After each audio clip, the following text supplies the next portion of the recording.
Hi, this is Jackie Murray. I'm your guide through these 32 lessons of the Structured Learning Technology curriculum. For second grade, we're on lesson 14. This is graphic organizers. Great topic for the second graders, and they will cover graphic organizers from second grade through fifth grade. So this is their first year, not of creating them, but of discussing them as a wonderful way to communicate ideas more visually, especially for those visual students. So the students will start to get used to the idea that they are that using pictures, using colors is a completely acceptable way to communicate ideas. Now here's some of the words: graphic organizer itself, heading, as opposed to, those are words, and as opposed to the other parts of a graphic organizer. And then how does that compare to visual learning or visual organizer? So graphic organizers, there's not enough room in the graphic organizer to type. Very common with shapes. You just kind of run out of room. But that's the idea. You don't want to fill the shape with writing and just make the writing smaller and smaller. So students have to get the idea of, how do I say something very succinctly so it fits in that tiny little ball there, or that little spot between the arrows? How do I do that? So this is part of their learning, is how to be as pithy as possible in their wording. How can I communicate information quickly and clearly and in a way that's appropriate to my audience? Share information visually as a picture to make it more exciting and clearer. So often that is true. Think of yourself when you look at something. Would you rather look at this, all this text, or here, when you look at this page, do you go here first to the pictures, or do you start with the text up here? And that'll answer a lot of your questions about the power of graphic organizers. This is a project they're doing, so the completed project is graded, and you want them to understand the digital tools being used. You want them to start gaining or continue gaining an appreciation for the part technology plays in their learning.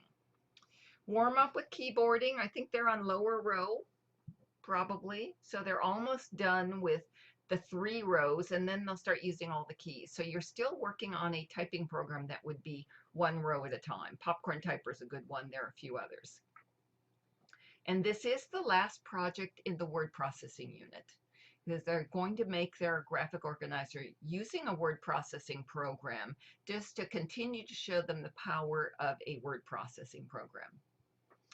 So discuss what is a graphic organizer. If you're using workbooks and you look at their book, they will see some examples that they use every day of graphic organizers: a calendar, a seating chart, the home screen on the iPad they're using. These are all graphic ways to organize information.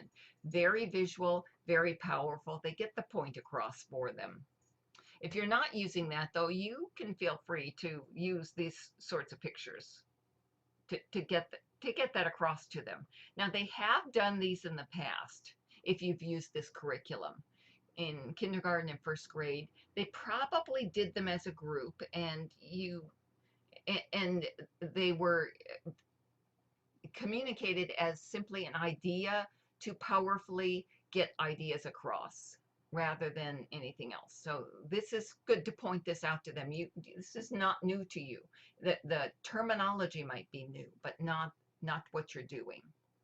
So here are projects they will complete between second and fifth grade. Really good to let them see this, and let you see it, the progression. They start with something like this that's kind of simple, just filling in blanks on a target, layers of it, to this that's the spokes and wheels, where there are central ideas surrounded by sub ideas, to this where one idea flows into another, to this where you have a main idea and subtopics and sub-subtopics.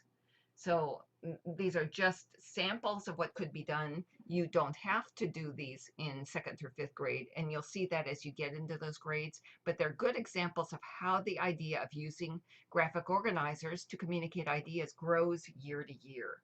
Now, you have a lot of places you can get graphic organizers, and I've included some here. You can also use word art in Word if you're using that, and that's an easy way to do it. So we're going to do this pyramid. where you grow from something small at the bottom and you keep growing higher to something that's a smaller group. More important till you're at the very top, and here you have there is a graphic organizer template in Word for this. In Google Draw, you just draw the oblongs and stack them on top of each other, put their name at the top. So let students work individually, probably, unless you do something that works for a group, and create their own. Make sure they have their heading up in the upper left corner, however you do it in your school. Now, if they have enough time, they can add the little pictures at the bottom that go with these levels. That's under differentiation, because that's another powerful way to communicate, is adding pictures. The students will love looking for these pictures, but you may not have time for that. So I'll leave that up to you. They need a heading, and this is where they're going to learn that they have a heading up here. They have the visual organizer. They have some text on that that goes along with it.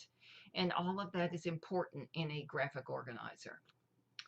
So at the end of this, they will print, share, publish whatever you do in your classroom, and save to their digital portfolios. So you can use it at the end of the year in their open house slideshow.